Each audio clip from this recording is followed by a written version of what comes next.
Maple Hollow, Ohio, a town where everyone knew everyone, where front doors stayed unlocked and neighbors waved from their porches. It was the kind of place people moved to for peace, until the night Emily Carter vanished. Emily, 29, was a beloved nurse at St. Mary's Community Hospital. She was the kind of person who remembered her patients' birthdays, stayed late to comfort families, and volunteered at the local shelter on weekends. To her co-workers, she was kindness itself, reliable, soft-spoken, and selfless. So when she didn't show up for her shift on a chilly Thursday morning in November, everyone knew something was wrong. Her car was found parked near Miller's Creek, a quiet road about 2 miles from her apartment. The driver's door was locked, but her purse and phone were missing. There were no signs of a struggle. No broken glass, no footprints, no blood. Just silence. Detective Ryan Holt led the investigation. At first, he suspected a random act of violence. Maybe a stranger passing through. Maybe someone who saw her car alone by the road. But as he retraced Emily's steps from the night before, the story began to twist. Security footage showed Emily stopping by a grocery store around 8:17 p.m. She looked calm, smiling as she chatted with the cashier. 10 minutes later, her phone pinged one last time near the edge of town, then went dark.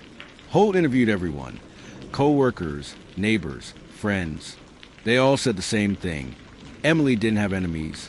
But one name kept surfacing. Dr. Nathan Briggs, a surgeon at the hospital. He and Emily had worked late shift together, and rumor had it they were close. Too close. At first, Dr. Briggs denied everything. She was a colleague, that's it. But phone records told a different story. Dozens of late-night calls, text messages, and one voicemail Emily never deleted. In it, she said softly, "I can't do this anymore. She deserves to know." She was Rachel Briggs, Nathan's wife. When detectives questioned Rachel, she appeared calm, almost rehearsed. She said her husband came home around 9:30 that night, watched TV, and went to bed. But when investigators pulled surveillance from a nearby gas station, a silver SUV, the same model Rachel drove, was seen driving toward Miller's Creek at 9:02 p.m. The footage wasn't clear enough to confirm who was behind the wheel, but it was enough for a warrant. Inside the Briggs home, police found a pair of muddy boots in the garage and traces of Emily's blood on the sole. Rachel was arrested a week later, under pressure. She confessed that she had discovered her husband's affair months earlier and confronted Emily that night, demanding she end it. "I didn't mean to hurt her," she told investigators through tears. She just wouldn't stop saying she loved him. Emily's body was found 2 days later in a shallow grave near the creek, less than half a mile from where her car was parked. The town of Maple Hollow changed after that. The smiling faces, the open doors, the easy trust. It all vanished with Emily.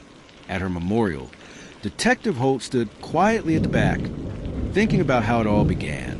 A missing nurse, a picture-perfect town, a story that seemed simple until it wasn't, because in Maple Hollow, even kindness had secrets.